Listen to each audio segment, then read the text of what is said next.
আসসালামু আলাইকুম। তো আজকে আমরা অধ্যায় 3 এর উদাহরণ 4 সমাধান করব। আসলে এটি খুবই সহজ একটি ম্যাথ। তো আমরা শুরু করছি। তো প্রশ্নটি হচ্ছে যে a plus B plus C plus D এর বর্গ কত। তো আমরা সমাধান অনুযায়ী লিখব, যেহেতু এর বর্গ করব a plus B plus C plus D whole square. এখন এখানে একটা জিনিস লক্ষ্য করো যে a plus B plus C plus D এর কোনো আলাদা সূত্র নেই। তো আমরা এটিকে কীভাবে সমাধান করব? তো আমরা একটা জিনিস লক্ষ্য করো যে আমরা এই a প্লাস বিকে a হিসাবে আর সি প্লাস ডিকে বি হিসাবে বিবেচনা করতে পারি।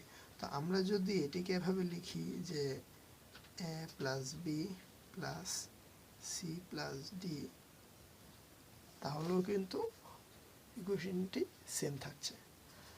তো আমরা এটিকে a ধরবো এবং এটিকে b হিসাবে ধরে a plus B whole square equals to a plus B whole square plus 2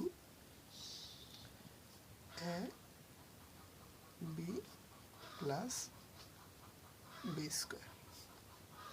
আবার আমরা এটিকে সলভ করব, a square plus 2ab plus B square plus আমরা 2 বাইরে রেখে এই দুটিকে ব্র্যাকেটের ভিতরে গুণ করে ফেলবো।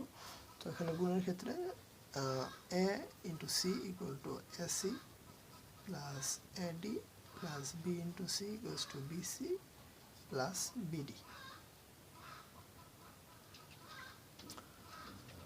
Plus C square plus 2cd plus D square equals to. তো আমরা এখানে এ বি সি ডি গুলো এখানে সাজিয়ে লিখব ক্রমানুসারে। A square plus B square plus C square plus D square plus 2ab plus আমরা এখানে 2 এর সাথে এই সবগুলোকে গুণ করে ফেলবো।